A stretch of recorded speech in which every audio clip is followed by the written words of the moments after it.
See you just a little later. A Memorial Day mystery 8 decades in the making finally solved. It's the case of a Milwaukee Marine who died in Pearl Harbor 80 years ago this December.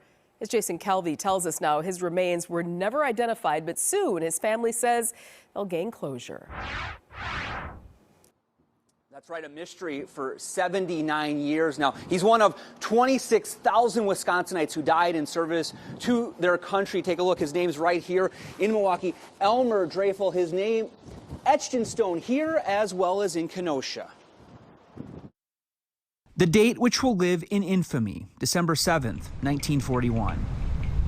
50 Wisconsin service members died. Their names etched in history at Kenosha's Pearl Harbor Memorial. Because they both always wondered what happened to him, and let's get him back. Elmer Dreyfel never came home. The graduate of Milwaukee's Rufus King High School served as a Marine corporal. At 22, was stationed on the USS Oklahoma when Japanese torpedoes attacked. On Christmas Eve, his family was notified he was missing in action. Then in January 1942, the military pronounced him dead, but could not confirm his remains. There was always that inkling of maybe he's still alive.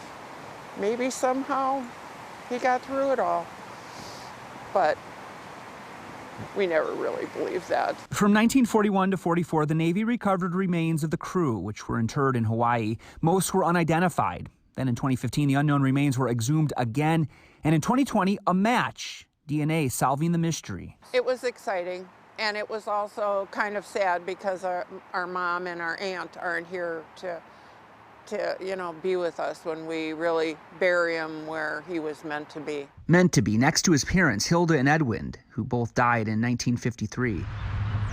In June, after a nearly 80-year journey, Elmer's ID'd remains will come home to Milwaukee and find rest at Pilgrim's Rest Cemetery. It'll be a closure that we're finally past, not knowing where he was. Although he was never lost. He was always in God's care. December 7th later became the birthday of his niece, Karen Timmerman. Now she gets ready to offer her uncle a hero's welcome and final salute. Elmer Dreyfel's burial service will include full military honors. Elmer's name is on the Courts of the Missing at the National Memorial Cemetery of the Pacific in Honolulu. Now, to signify that his remains have been found, there'll be a rosette on that Courts of the Missing in Honolulu. For now, reporting live in Milwaukee, Jason Calvi, Fox 6 News. And how ironic that his niece was born on December 7th. Wow. Total closure for the family. Yeah, Jason, thank you.